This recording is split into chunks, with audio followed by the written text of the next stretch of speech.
Welcome back to the Gridiron Expert. I'm Connor filling in for Alex. Today we're going to be discussing the matchup between the Texas Longhorns and the Texas A&M Aggies. My goodness, what a matchup. We got the rivalry back, a rivalry renewed. We know everyone's been looking forward to this one, and I also think we were witnessing last week Texas and Texas A&M looking ahead just a little bit. I mean, obviously, we saw A&M go down 21 to nothing. Auburn jumped out to a rather quick 21 nothing lead. A&M didn't bring its A plus performance in that game for certain. And then when you look at Texas and Kentucky, Kentucky's defense has been pretty good this year. Their offense hasn't been that good. So we figured the Kentucky offense against what's been one of the better defenses in the country this entire season in Texas, we figured Kentucky wasn't going to move the football much against Texas or score many points. But I think many of us thought there was a chance, kind of in a look ahead spot again, that maybe Texas wouldn't bring its A plus performance against the Wildcats and would have to perhaps bring it a little bit more in the fourth quarter to kind of pull away. And that's what happened. Texas didn't really bring its A plus performance in that game. We saw at one point in the fourth quarter, Kentucky, or at least late third quarter, early fourth quarter, Kentucky had some momentum, and you had some people in Austin that were maybe just a tad bit nervous or a little bit unsure about what was happening at the time. And then Texas, they really turned it up another notch at the midway point or so of the fourth quarter. They went on that long drive where they ran the ball every single play, and they beat Kentucky at the point of attack. That is Kentucky, or that's Texas at their A plus game, and even against a legit defense in the Wildcats. When you look at the Kentucky this year, and they're against the better teams they face this year, their defense has played very well. And so I think seeing both the Aggies and the Longhorns, I don't want to say sleepwalk at points, but certainly not bring its A plus game. Either of those two not bringing their A plus game. I don't think that really surprised any of us because we knew that this rivalry renewed, and that's a little bit of a tongue twister there. And this matchup is just so huge that there wasn't going to be at least some look ahead to this week. And then when you look at this matchup on the field, I think it really comes down to not just the quarterback play, because Quinn Ewers hasn't really looked healthy. Marcel Reed, what's his floor? What's his ceiling? That's still a little bit undetermined because he hasn't played a ton of snaps, especially against the quality defense that he's going to be facing in Texas. But I think the matchup is really going to come down to ultimately the Texas offensive line against the A&M defensive line. Let's take a sample size. Earlier this season, the Texas offensive line had another one of these tough matchups against the Michigan defensive line, especially that interior for the Wolverines up front. And we saw Texas, they really kept Quinn Ewers clean in the pocket basically the entire game. And Texas cruised in that game. They were able to control the pace of the game. They were able to keep clean Ewers clean in the pocket and let him have the time to find his receivers down the field. When you look at Texas A&M, I think it's a very similar defense in what Michigan has, except with Texas A&M, it's more so their pass rushers on the outside, and the strength of the A&M defense is up front. Now, I don't think it's a weakness, but I think it's weaker than the defensive line for Texas A&M in the secondary. So if that Texas offensive line can do what they did against Michigan, against the Aggies this weekend, if the Texas offensive line can give Quinn Ewers time in the pocket, then I think the Texas receivers in this Texas passing game can certainly find those options available down the field against this non-elite Texas A&M secondary. And then for the Quinn Ewers talk here, he's not fully healthy right now, clearly. Is Arch Manning going to get time? How much time is he going to get in this game? Or maybe does Arch Manning get time if Texas were to win this game? By the way, the implications of this game are huge. The winner of this game plays Georgia in the SEC championship. I'll talk about the implications more here in a second. I still want to talk about the matchup on the field. If Quinn Ewers isn't fully healthy, does Texas try to put in Arch Manning at some point in this game? Uh, I don't think there are too many teams in the country that can say we're going to go on the road and face a top 20, top 25-ish team in Texas A&M, and we can play our backup quarterback and still win this renewed rivalry. How many teams can say that? When you have, I'm not saying Quinn Ewers is the best quarterback in the country, but I think he's one of the better quarterbacks in the country. How many teams can say we have one of the better quarterbacks in the country, but if we don't have him, we're just fine. Our backup quarterback might even be better. How many teams can say that? Well, Texas can. Texas has the depth this year. And speaking more so on that, I want to speak about Texas, their strength of schedule, and a similar conversation about what I had in Notre Dame a couple of days ago. Notre Dame is obviously legit, but how good are they? Because of their strength of schedule. I have the same questions with Texas. Texas is obviously legit from a power rating standpoint, a talent standpoint, as I was just discussing, from a depth standpoint. Texas is legit. I mean, they're a top five team, at the very least, a top 10 team. If you want to argue that maybe they're like six or seven rather than three or four, okay, but they're still legit. How good is Texas? How great is Texas? How elite is Texas? That's my question. I think we're going to have some answers, some of those questions answered against Texas A&M, but I think one could also point towards Texas A&M and M and ask how good is Texas A&M? Because they haven't looked great against the better teams on their schedule.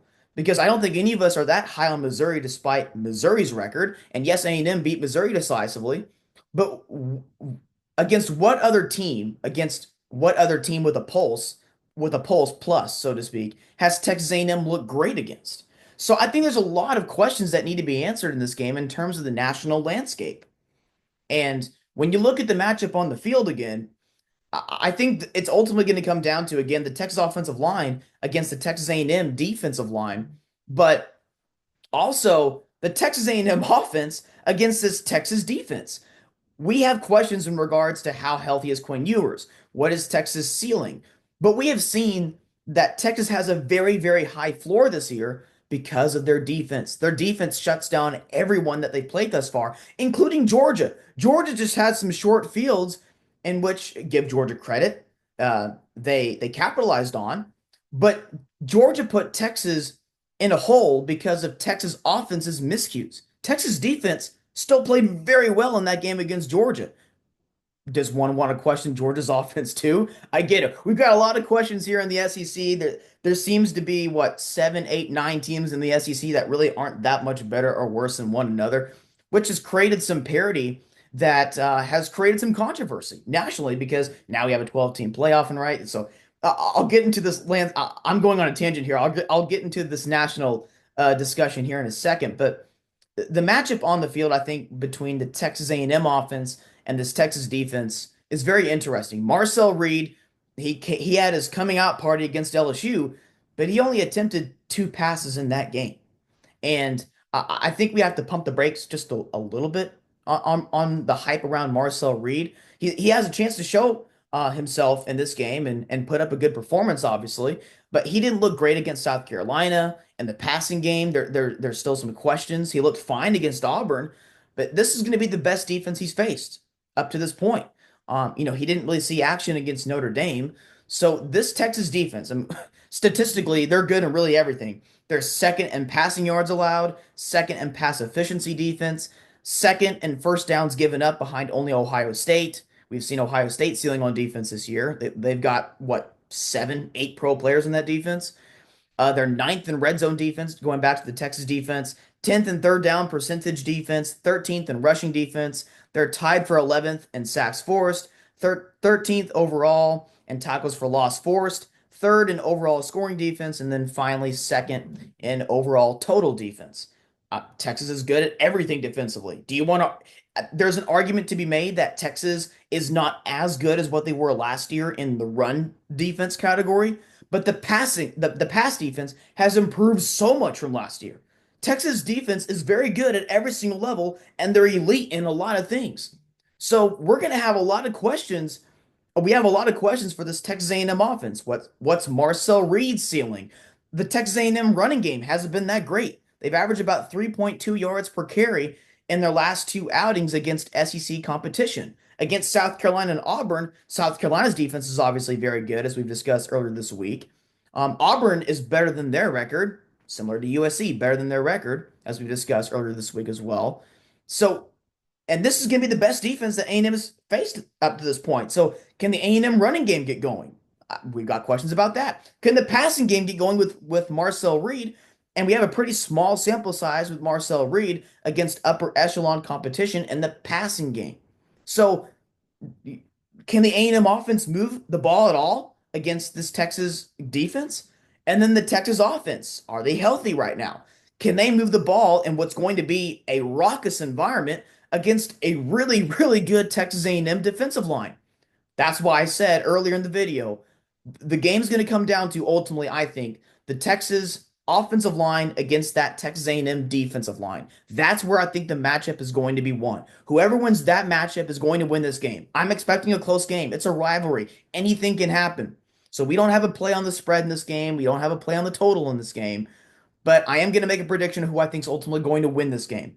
I'm going to predict the Texas Longhorns to make a few more plays offensively and to win at the line of scrimmage a little bit more consistently than Texas A&M. So I'm going to go with the Longhorns to find a way to win in College Station. Now, a few seconds ago, I mentioned I also want to discuss the national implications in this game. Y'all realize the winner of this game is playing for the SEC title.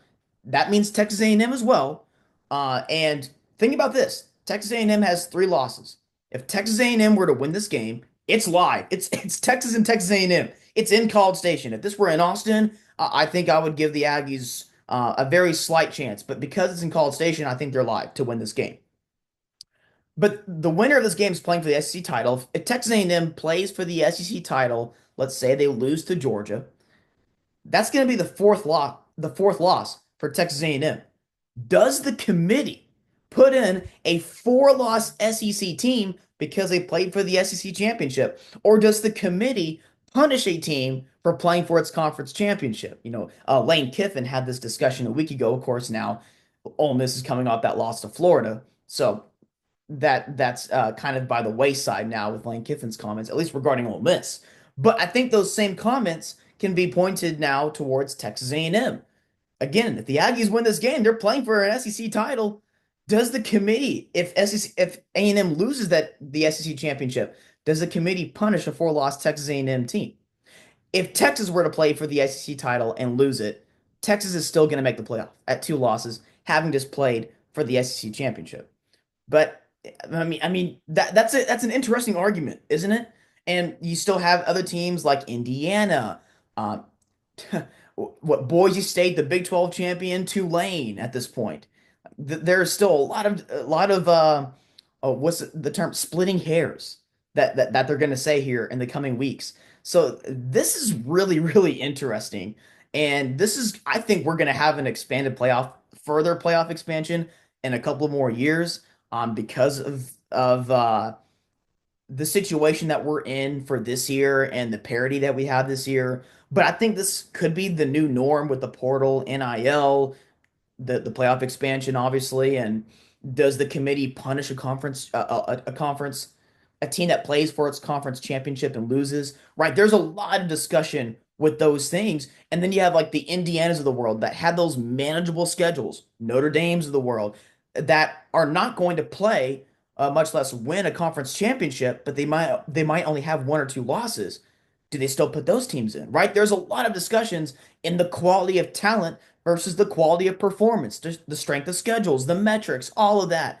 There's a lot of things to be taken away from this game and what it could potentially lead to in just the coming weeks. So very, very a lot of intriguing points to be taken away from this Texas and Texas A&M rivalry, which again, it's renewed and it's awesome to be back. So we're gonna go with the Longhorns in this matchup to find a way to win in College Station. But keep in mind, there's a lot of national implications to be made of with this game.